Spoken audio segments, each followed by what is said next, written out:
Hello everyone, welcome back Likhitha YouTube channel. ಇವತ್ತು ಏನು ಮಾಡ್ತಿದ್ದೀನಿ ಅಂದರೆ ರುಚಿಕರವಾದ ಪಾಲಕ್ ಪೂರಿ ಆ್ಯಂಡ್ ಕಾಯಿ ಚಟ್ನಿ ಮಾಡ್ತಾಯಿದ್ದೀನಿ. ಇವತ್ತು ಏನು ಸ್ಪೆಷಲಪ್ಪ ಅಂದರೆ ಇವತ್ತು ಮಕ್ಕಳಿಗೂ ಫೇವ್ರೆಟು, ದೊಡ್ಡವರು ತಿನ್ಬೋದು, ತುಂಬ ರುಚಿಯಾಗಿರುತ್ತೆ. ನೀವು ಮನೇಲಿ ಮಾಡ್ಕೊಳ್ಳಿ, ತಿಂದು ಹೇಗಿದೆ ಅಂತ ಲಿಖಿತಂಗೆ ಕಮೆಂಟ್ ಮಾಡೋದು ಮರಿಬೇಡಿ. ಈಗ ನೋಡಿ, ಒಂದು ಬಾಣಲಿ ಇಟ್ಕೊಂಡಿದ್ದೀನಿ, ಒಂದು ಪಾತ್ರೆ, ಅದರೊಳಗೆ ಪಾಲಕ್ ಸೊಪ್ಪು ಹಾಕ್ಕೊಂಡಿದ್ದೀನಿ. ಪಾಲಕ್ ಸೊಪ್ಪು ಹಾಕ್ಕೊಂಡು ನೀರು ಹಾಕ್ಕೊಂಡು ಅದು ಒಂದು 2-3 ಮಿನಿಟ್ಸ್ ಬೇಯಕ್ಕೆ ಬಿಟ್ಟಿದ್ದೀನಿ. ಇದು ಬಾಯ್ಲ್ ಆಗಬೇಕು.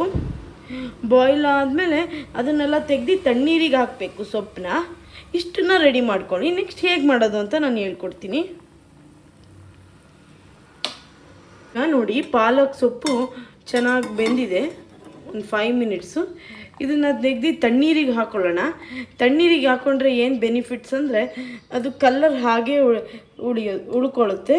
ಅದೇ ನೀವು ಬಿಸಿ ನೀರಿಗೆ ಹಾಕಿದರೆ ಅದು ಕಲ್ಲರ್ ಬರೋಲ್ಲ. ಸೊ ನಾನು ಪಾಲಕ್ ಸೊಪ್ಪನ್ನ ತಣ್ಣೀರಿಗೆ ಹಾಕೋತಾ ಇದ್ದೀನಿ. ನಿಮ್ಮ ಮಕ್ಕಳಿಗೆ ಈವ್ನಿಂಗ್ ಸ್ನ್ಯಾಕ್ಸ್ ಆಗಿ ಮಾಡಿಕೊಡಿ. ಇವತ್ತು ನೋಡಿ, ನಾನು ನನ್ನ ಮಗನಿಗೆ ಈವ್ನಿಂಗ್ ಸ್ನ್ಯಾಕ್ಸ್ ಆಗಿ ಮಾಡಿಕೊಡ್ತಾ ಇದ್ದೀನಿ ಪಾಲಕ್ ಪೂರಿ. ಓಕೆನಾ? ಈಗ ನೆಕ್ಸ್ಟ್ ಏನು ಮಾಡ್ಬೋದು ಅಂತ ನಾನು ತಿಳಿಸ್ಕೊಡ್ತೀನಿ. ನೋಡಿ, ಈಗ ಪಾಲಕ್ ಸೊಪ್ಪಿನ ಪ್ಯೂರಿ ಮಾಡ್ಕೊಳ್ಳೋಣ. ಈಗ ಒಂದು ಜಾರಿಗೆ ಪಾಲಕ್ ಸೊಪ್ಪು ತಣ್ಣೀರಿಗೆ ಹಾಕಿದ್ದೀನಲ್ಲ, ಇದನ್ನೆಲ್ಲ ಜಾರಿಗೆ ಹಾಕ್ಕೊಳ್ಳೋಣ.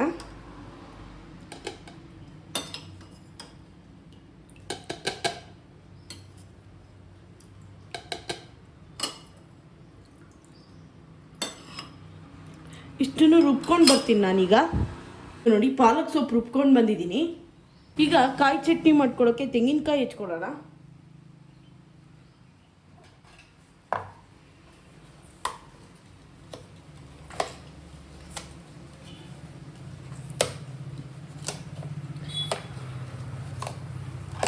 ಈ ಸ್ನ್ಯಾಕ್ಸ್ ಮಾಡಿಕೊಡಿ, ನಿಮ್ಮ ಮಕ್ಕಳು ತುಂಬ ಇಷ್ಟಪಟ್ಟು ತಿಂತಾರೆ.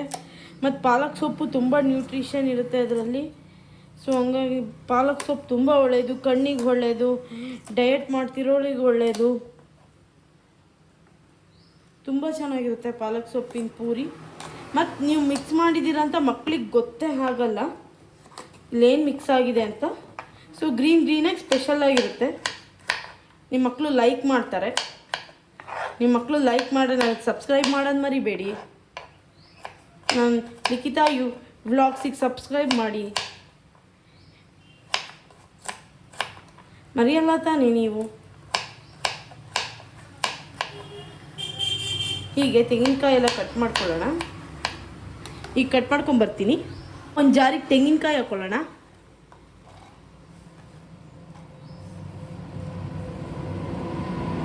ಈಗ ಪಾಲಕ್ ಪೂರಿಗೆ ಕಲಿಸ್ಕೊಳ್ಳೋಣ. ನನ್ನದೊಂದು ಮೆಷರಿಂಗ್ ಕಪ್ಪಲ್ಲಿ 1 ಕಪ್ ಗೋಧಿ ಹಿಟ್ಟು, 1 ಕಪ್ ಚಿರೋಟಿ ರವೆ, 1/4 ಕಪ್ ಮೈದಾ,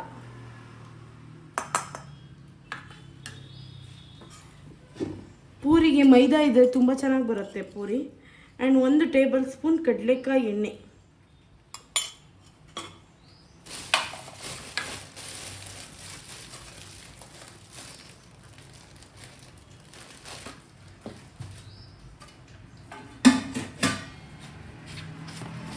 ಈಗ ನೋಡಿ, ನಾವು ಮಾಡ್ಕೊಂಡಿದ್ವಲ್ಲ ಪಾಲಕ್ ಪ್ಯೂರಿ ಹಾಕ್ಕೊಳ್ಳೋಣ.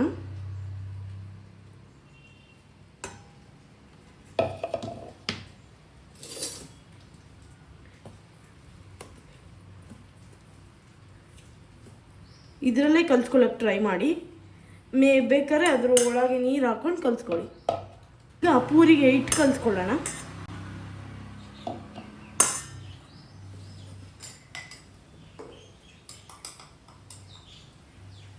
ರುಚಿಗೆ ತಕ್ಕಷ್ಟು ಉಪ್ಪು,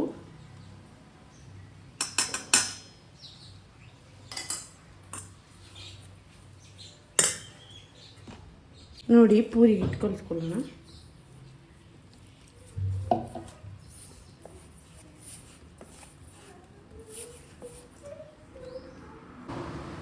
ಈಗ ನೋಡಿ, ಪಾಲಕ್ ಪೂರಿ ಕಲಿಸ್ಕೊಂಡಿದ್ದೀನಿ.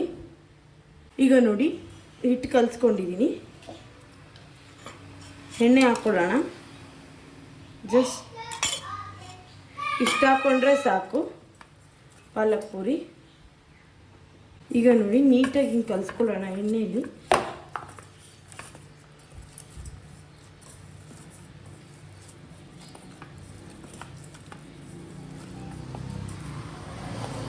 ಇದು ಒಂದು 10 ಮಿನಿಟ್ಸ್ ಬಿಟ್ಬಿಡೋಣ.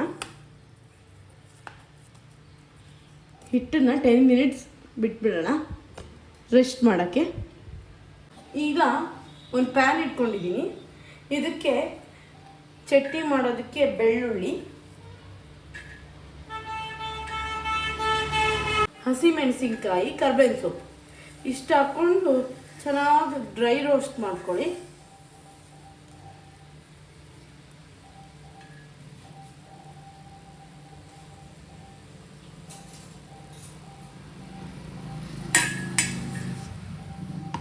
ಈಗ ನೋಡಿ ಹಸಿಮೆಣಸಿನ್ಕಾಯಿ ಆಮೇಲೆ ಬೆಳ್ಳುಳ್ಳಿ ಕರ್ಬೇವಿನ ಸೊಪ್ಪು ಎಲ್ಲ ಹುರ್ಕೊಂಡಿದ್ದೀನಿ. ಈಗ ಜಾರಿಗೆ ಹಾಕೊಳ್ಳೋಣ. ಈಗ ನೋಡಿ ಜೀರಿಗೆ ಮೆಣಸು ಇಷ್ಟು ಹಾಕೊಳ್ಳೋಣ. ಜೀರಿಗೆ ಮೆಣಸು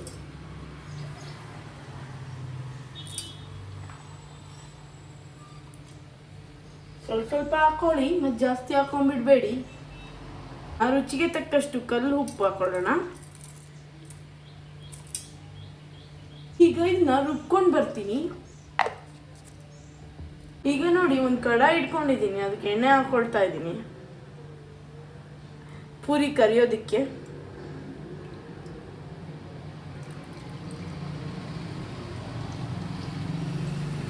ಸ್ವಲ್ಪ ಮುಳುಗು ನೋಡಿ ಹಿಟ್ಟನ್ನ 10 ಮಿನಿಟ್ಸ್ ರೆಸ್ಟಿಗೆ ಬಿಟ್ಟಿದ್ವಿ. ಈಗ ಪೂರಿ ಅಳತೆಗೆ ರೆಡಿ ಮಾಡ್ಕೊಳ್ಳೋಣ. ಈಗ ನೋಡಿ ಎಣ್ಣೆ ಹಾಕ್ಕೊಂಡಿದ್ದೀನಿ. ಈಗ ನೋಡಿ ಪೂರಿ ಶೇಪಿಗೆ ರೌಂಡ್ ಮಾಡ್ಕೊಳ್ಳೋಣ.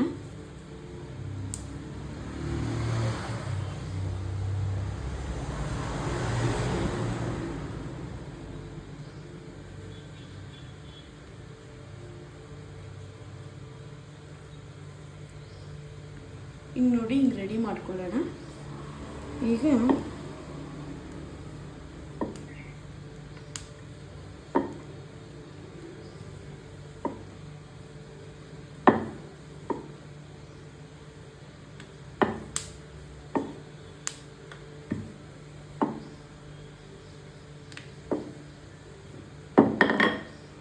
ಪೂರಿಗೆ ತೆಳ್ಳಕ್ಕೆ ಉಚ್ಕೋಬೇಡಿ, ದಪ್ಪನೇ ಇರಲಿ, ಆವಾಗಲೇ ಚೆನ್ನಾಗಿ ಬರೋದು ಪೂರಿ.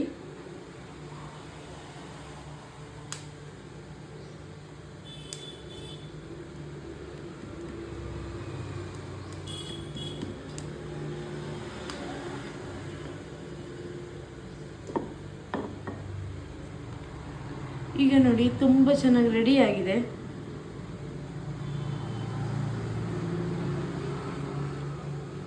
ಈಗ ಕಡಾಯಿ ಇಟ್ಕೊಂಡಿದ್ದೀನಿ.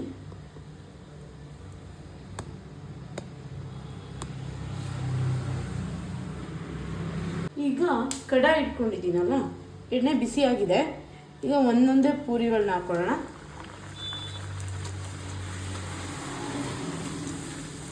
ನೋಡಿ ಈ ಥರ ಉಬ್ಬಿ ಬರಬೇಕು ಪೂರಿ, ಆವಾಗಲೇ ಚೆನ್ನಾಗಾಗೋದು.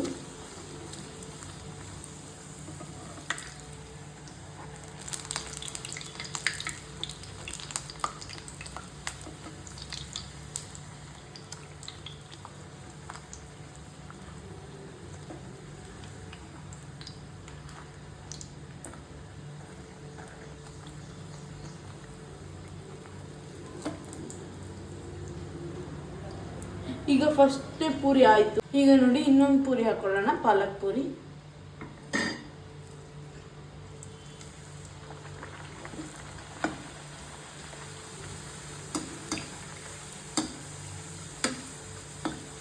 ನೋಡಿ ಫಸ್ಟ್ನೇ ಪೂರಿ ಹಾಕಿ ಬರುತ್ತೆ, ಎರಡನೇ ಪೂರಿ ಉಬ್ಬಿ ಬರುತ್ತೆ.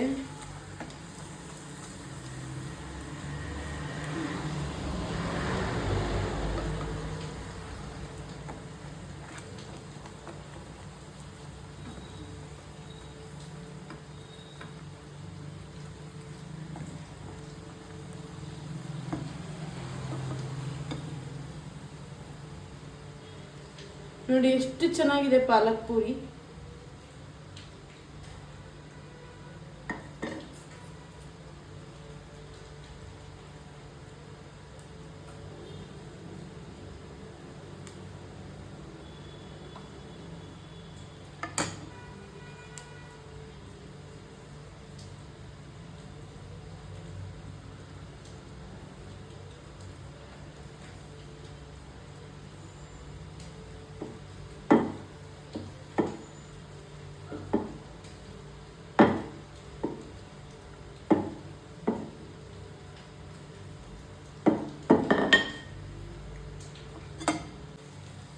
ಎಷ್ಟು ರುಚಿಕರವಾಗಿ ರೆಡಿಯಾಗಿದೆ ನಮ್ಮದು ಪಾಲಕ್ ಪೂರಿ. ತಿಂದು ಟೇಸ್ಟ್ ಮಾಡಿ ನೋಡ್ತೀನಿ ಹೇಗಿದೆ ಅಂತ. ನೋಡಿ, ಕ್ರಿಸ್ಪಿಯಾಗಿ ಎಷ್ಟು ಚೆನ್ನಾಗಿದೆ ಪಾಲಕ್ ಪೂರಿ. ತುಂಬ ಚೆನ್ನಾಗಿದೆ. ಮನೇಲಿ ಮಾಡ್ಕೊಂಡು ತಿಂದು ಹೇಗಿದೆ ಅಂತ ಕಮೆಂಟ್ ಮಾಡಿ. ತುಂಬ ಚೆನ್ನಾಗಿದೆ ಪಾಲಕ್ ಪೂರಿ, ಮಾಡ್ಕೊಳ್ಳಿ. ನಂಗೆ ವೆಯ್ಟ್ ಮಾಡೋಕ್ಕೆ ಆಗ್ತಾಯಿಲ್ಲ, ಇನ್ನೊಂದು ಬೈಟ್ ತೊಗೊಳ್ಳೋಣ ಅನಿಸ್ತಾ ಇದೆ. ತುಂಬ ಚೆನ್ನಾಗಿದೆ. ಮನೇಲಿ ಮಾಡ್ಕೊಂಡು ತಿಂದು ಹೇಗಿದೆ ಅಂತ ಕಮೆಂಟ್ ಮಾಡಿ. Thank you all. Subscribe for Likhita vlogs. Thank you.